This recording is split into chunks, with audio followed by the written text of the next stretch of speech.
Okay, welcome everyone, and thanks for watching this special pre recorded edition of ERA Live.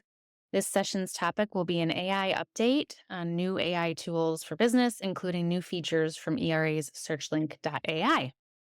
Walter Tobin, ERA's CEO, will introduce today's special guest speaker, Sam Richter. So, Walter, I'll turn it over to you.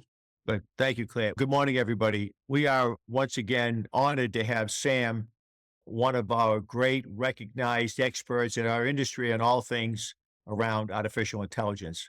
Sam has become laser focused on our electronic components industry, and he will be once again presenting at our annual ERA conference in February 2025 in Austin, Texas.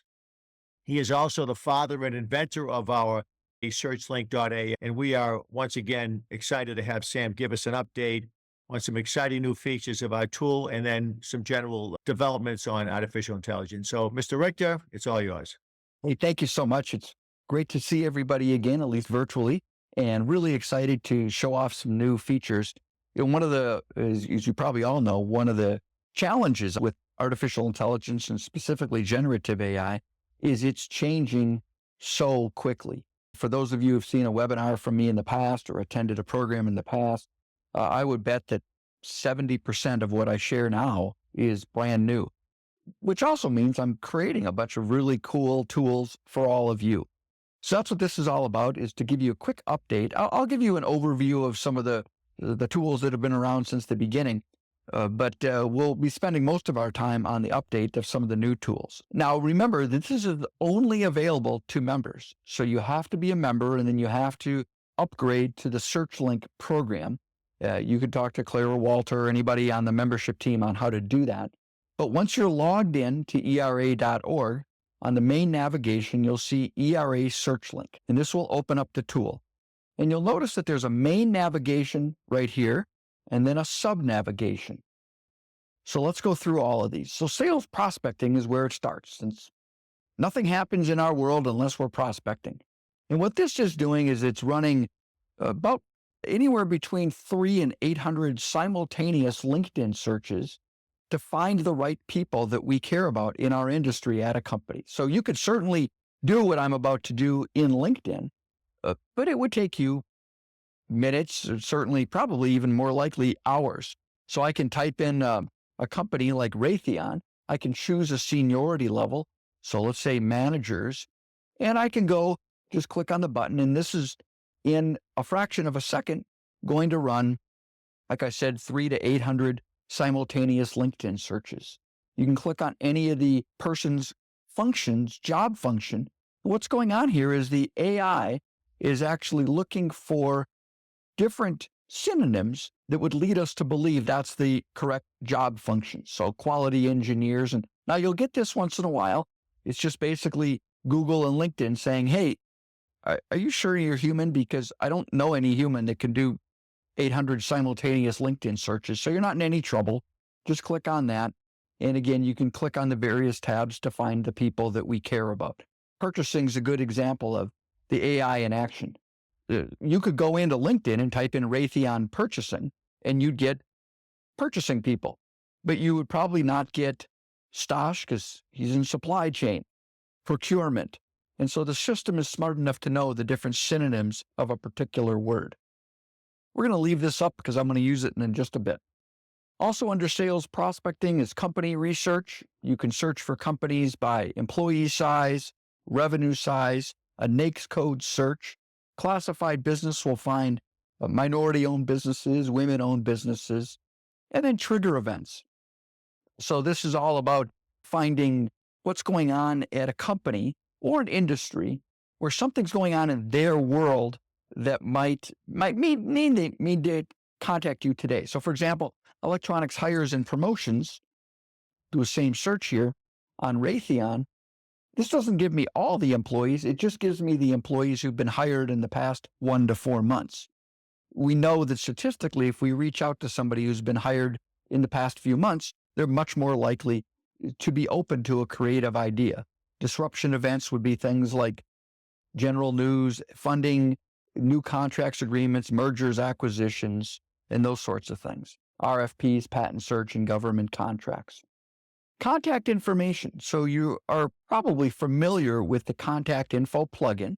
This is the Lead Leaper plugin. I recommend, if you're not familiar, watch the 2-minute video. It will show you how to install it, and then come back and click the Install Lead Leaper button. When you install that, it puts this little green frog in your browser, and it works on Edge or Chrome. And what that does is anytime you're on somebody's LinkedIn profile, so we'll choose Sam Scott because that's an awesome first name. When you're on somebody's LinkedIn profile, you can click on the green frog and it will go out and attempt to find the person's email address. Sometimes it works, sometimes it doesn't. But my experience is about 70% of the time it will go out and accurately find the person's email address and phone number. Now, when it finds the person's information, every time you click on someone, you can click on View Selected List. And as an example, here are all the people I've clicked on LinkedIn. So it's not really a CRM system, but it does compile all of the information that you can then export and even import into your CRM system. So the other tool I've added in here, it's a tool that helps you find contact information, verified contact information. Again, the browser, the Lead Leaper browser plugin is always going to be faster, so you're going to want to try that first.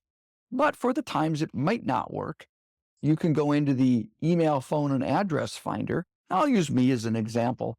Put in the person's name, put in their company name.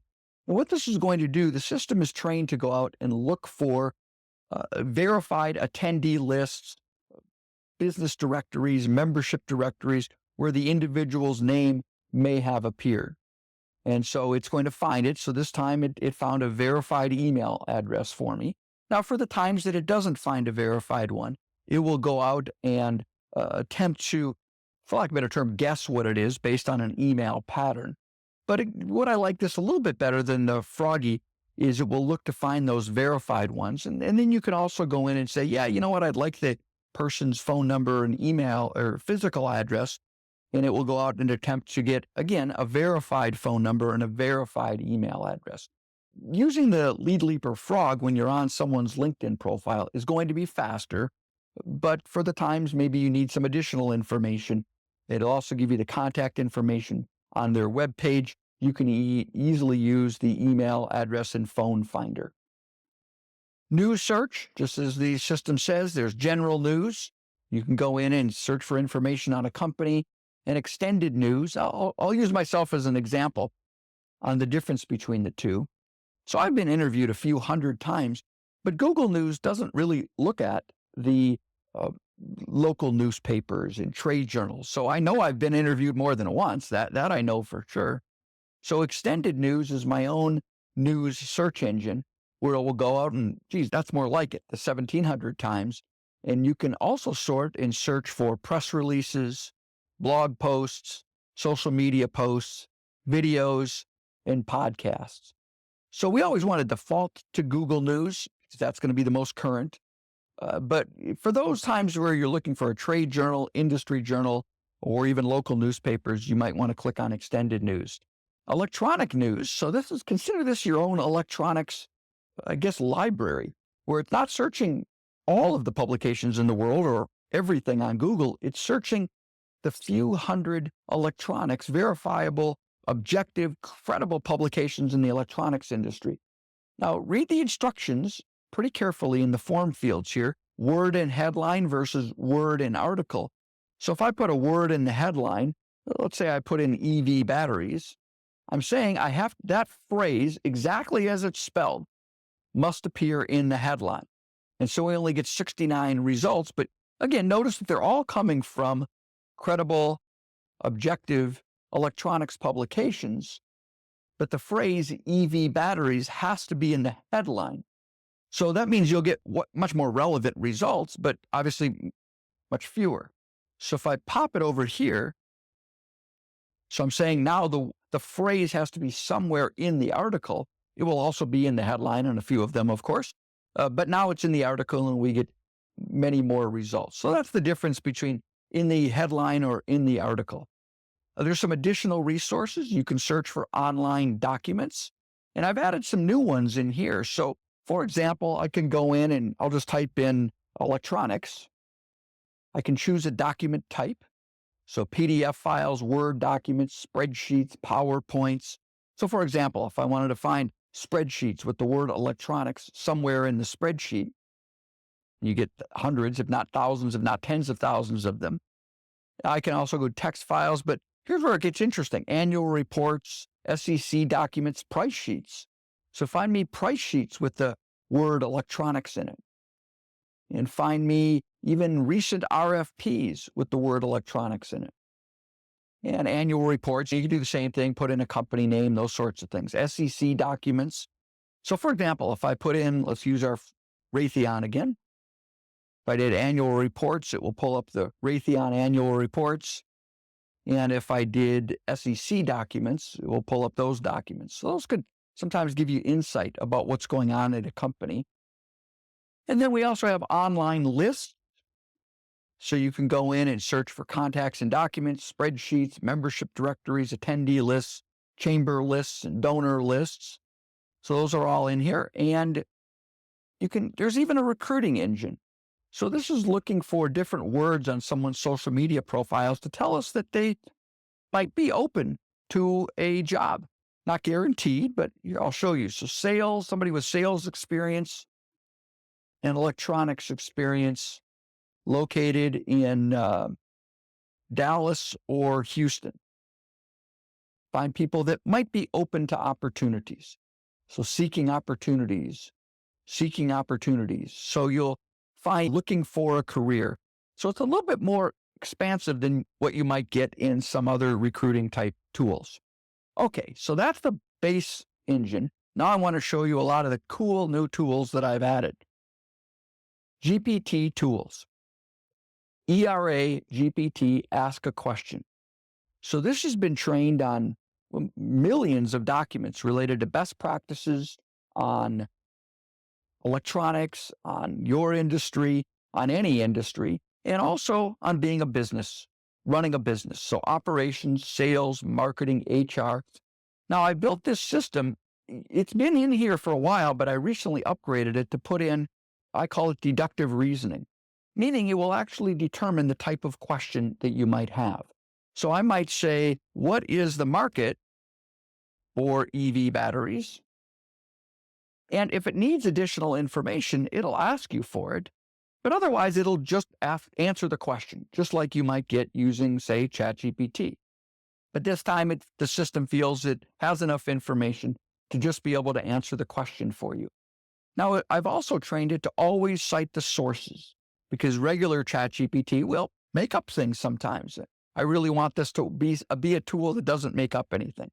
And it's going to ask you a question. It's going to ask, as a business coach, it's trained to ask you questions. Now, what's also neat is you can upload documents. You can upload a product sheet, a proposal. When you upload something, it stays, we're not using that in our training. It only stays for this session, meaning when you upload something, it's going to stay private. No one else will ever be able to know what you uploaded.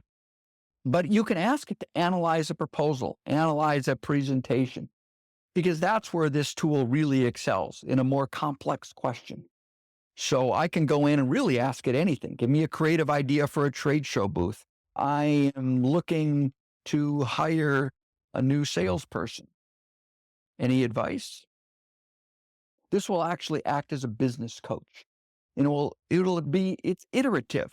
The whole concept is most people already know the answers to the questions. They just don't even know what questions to ask. So that's what the system is trained on, to really be a business coach. So again, in quick review, it'll answer a question. What's the market for Swiss cheese in Bolivia? It'll tell you that. But where it really shines is those more complex questions. Now, these next ones, I think, are going to blow your mind a little bit.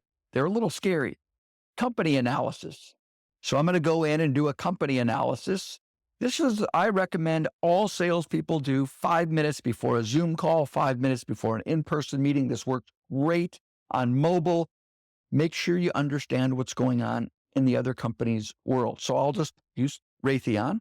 But so it's going out and it's analyzing a ton of information on Raytheon. Now, again, I could go into ChatGPT and type in Raytheon, but I've trained this to, again, be accurate and also give us information that's important for us in sales.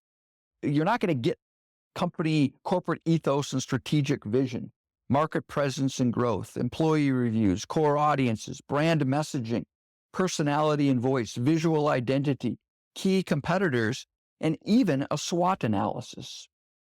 Plus, at the end, we get a little paragraph that what it's doing is it's analyzing this company, and there's millions of data points behind the scenes here. It's analyzing the company to come up with, if we were to communicate with this company, what's important? What's the culture of these people? How should we talk to them? So again, use this 5 minutes before any meeting. Then you can even go in and say, some news, what's going on in their world? What's important to them? You're still going to get a better news result when you use the news search that I showed you earlier, because that's searching real time. GPTs can sometimes be a little bit delayed, but it will give you some news articles that you can talk about. You can even ask it information about revenue, all sorts of things, new product announcements, and it will go out and find that. So company analysis, you must use this 5 minutes before every meeting. You will be stunned at how much more effective your meetings go. Industry analysis, same type of thing. If I go in and type in EV batteries, it's now going to go search and compile millions of data points on the EV battery industry. It's going to cite our sources. It's going to get much more information than you would with the Ask GPT, the earlier tool, Ask ERA GPT. But what's really nice about this, again, you're going to use it 5 minutes before a meeting. So that's industry analysis. Now, Walter, I hope you're going to be okay with me doing this, but now I'm going to do a personal analysis. Learn about a person before you walk in the room. What do they care about? How do we communicate with them? So you type in where the person lives, where the person works, and it's going to go out and it's going to search for all the people with that name in the city, in the location, or at the workplace. And again, sometimes it can take a little bit long because it's searching millions and millions of data points. So this is our person, 1 and 2. So I can type in both, or I can type in 1 and 2. I'll just type in both. And now it's going to go pull a detailed analysis on Walter. So we're going to get some basic information, some nonprofit charitable organizations. These are things that are important to him. And I don't know, you got to be careful. You have to use this information not to state fact, but ask a better question. Because I don't know, Walter, you tell me, have you ever sung in the Boston Pops and Tanglewood Festival? I don't think so. So my hunch is that is incorrect. Again, it's going to be wrong sometimes. But here's the important part. I know that's correct. It's going to determine what Walter's core values are. I know that's correct. Now, he might write it differently, but I know that's correct. How to approach and communicate. I know that's correct. Now, maybe not the interest in music, but some of these other activities, certainly. And then here's the really cool part.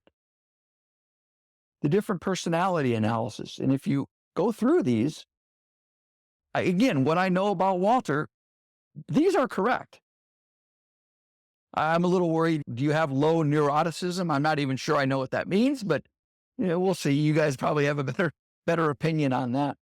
But what this is designed to do, again, the key here, and I put this in here, this is the most accurate information I could find. It doesn't mean that it's perfect. We know that Walter didn't sing in the Boston Pops. Use it to ask better questions.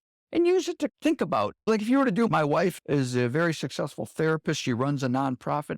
Her scores would be much more on the empathy, on the communication, on the understanding, versus Walter's scores are more, let's get to the point. Yeah, I'm into leadership, ethics. Don't mess around with me. And what's also cool is you can type in PDF. I won't do it. I mean, I'll type it in, but I won't run the PDF.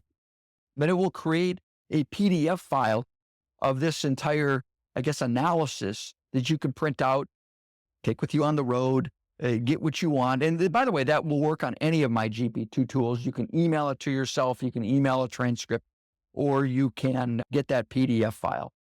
Prospect communications. So what this is designed to do, as you recall from all the work I do, is all about relevancy, the power of understanding the other person. So please enter my company name. So I'm going to type in samrichter.com. So it gives you a little bit of information about me just to verify that it's the right company. Now I'm going to put the prospect company. So it pulls up base information about ERA. Then what do I want to focus on? What product do I want to sell to these folks, these kind folks at the ERA? What might they be interested in? So now it's going to go search all the millions of data points it has on me and my company to really understand the focus of what I want to sell. And then I can ask it what type of message. So unlike ChatGPT, you can go to ChatGPT and say, help me write an email. You can use Copilot within Microsoft, help me write an email. And it will do a good job. But what this is designed to do is figure out what's going on at ERA that actually aligns with the solutions that I want to provide. I'll type in email, and it will craft a relevant email. It's also been trained on thousands of pages of best practices related to subject line writing, body copy writing. What's important is this is iterative, and so we'll rewrite based on my instructions. Once I'm happy with it, I say, it looks great. You can always type in, I'd like to have a telephone script. And it will rewrite it based on a phone script. You can do a PowerPoint presentation outline. You can do a proposal outline. You can do a LinkedIn message. You can do a voicemail script. So that is prospect communications. A follow-up GPT. I think many of you have seen this before. You will find an article. So we'll go find something on Raytheon, get the latest news. So here's a news article about Raytheon. I'm going to copy the web address. I go back into craft a follow-up message. This is going to be company congratulations. It's going to go to Joe at Raytheon. The concept here is that let's stay in touch with people in ways that are relevant to them. We paste in the web address. I'm just going to put my cursor down here. I'm going to do a Control A. So select all, do a Control C, copy, plop it in here. The system's smart enough to know what to do. And then it's going to go out and craft a follow-up message based on what's important to the other company and what they care about. I can also do a shorter message. So again, based on what they care about. Company comparison. I can go in and type in 2 companies. So now it's analyzed the company. I can go out and enter in a second company. So General Dynamics. So what are your differences? What are your commonalities? And then it will compare the 2. So again, similarities, differences, competitive dynamics, overall summary. And then you can, because again, it's iterative, you can go in and ask it additional questions. And then the final tool is Sales Roleplay. What this will do is very similar to communications. It will analyze your company. It will analyze the prospect company. It will then ask you, how tough is the buyer? 1 is they're ready to write a check. 10 is they're only having the meeting because they were told to by their boss. It will actually walk you through an entire sales role play. And anytime it thinks you could be more relevant or one of your responses could be better, it will pause and go through a coaching moment. It will give you a tip. So this might be a really good one for new people at your company, and certainly if you're preparing for a big sales call. So that was the overview. Sam, I think this is just what our members need, obviously, the manufacturers, the reps, and distributors we have as members are looking really for 2 things. Mm-hmm. They're looking for new customers and looking for new opportunities to existing customers. You're pushing us into areas that we need to be pushed into, Sam. So I really congratulate you. Our SearchLink tool has had wide acceptance and almost 100% renewal of the tool. That's awesome. We really are very happy with the tool. And again, you're our Nostradamus. You guide us into areas that really we need to be guided into. I say thank you. In a world where we're becoming more inauthentic, for lack of a better term, it's estimated that 60% of LinkedIn posts, Facebook posts, Instagram, TikTok videos, emails, everything, even phone calls, customer support is 60% is now AI. So we're becoming an inauthentic, non-genuine world. I'm not sure that's a perfect phrase, but so what I've done is tried to create AI in a weird way, AI and generative AI tools that bring authenticity back into our relationship. If I'm using this, Walter, I'm looking at sales prospecting. Who is the right person Now, I don't want to be calling the company. Who should I be talking to? Who is your buyer? You find the right person. You go over to the GPT tools. You do a company analysis. Oh, okay, this is what these folks do. Oh, that's interesting. Maybe an industry analysis if you're not familiar with the industry. And then 5 minutes before the call, do a personality analysis. Who is this person? What do they care about? What words should I use? Those three things, just that. I guarantee you, you will connect with people in ways you will gain permission to ask more intelligent questions. You'll know what to ask because you're pulling some information, and you'll really differentiate from your competition. Sam, we are delighted and frankly honored to be associated with you. You speak every year at our conference. Your sessions are always the highest rated sessions, and we appreciate your support, Thank you. your friendship, and your guidance into these new areas. Claire, I'll turn it back over to you to wrap it up. Sure. Yes. Thanks, Walter. Thanks, Sam, as always, for taking the time to walk us through these new tools. This was great.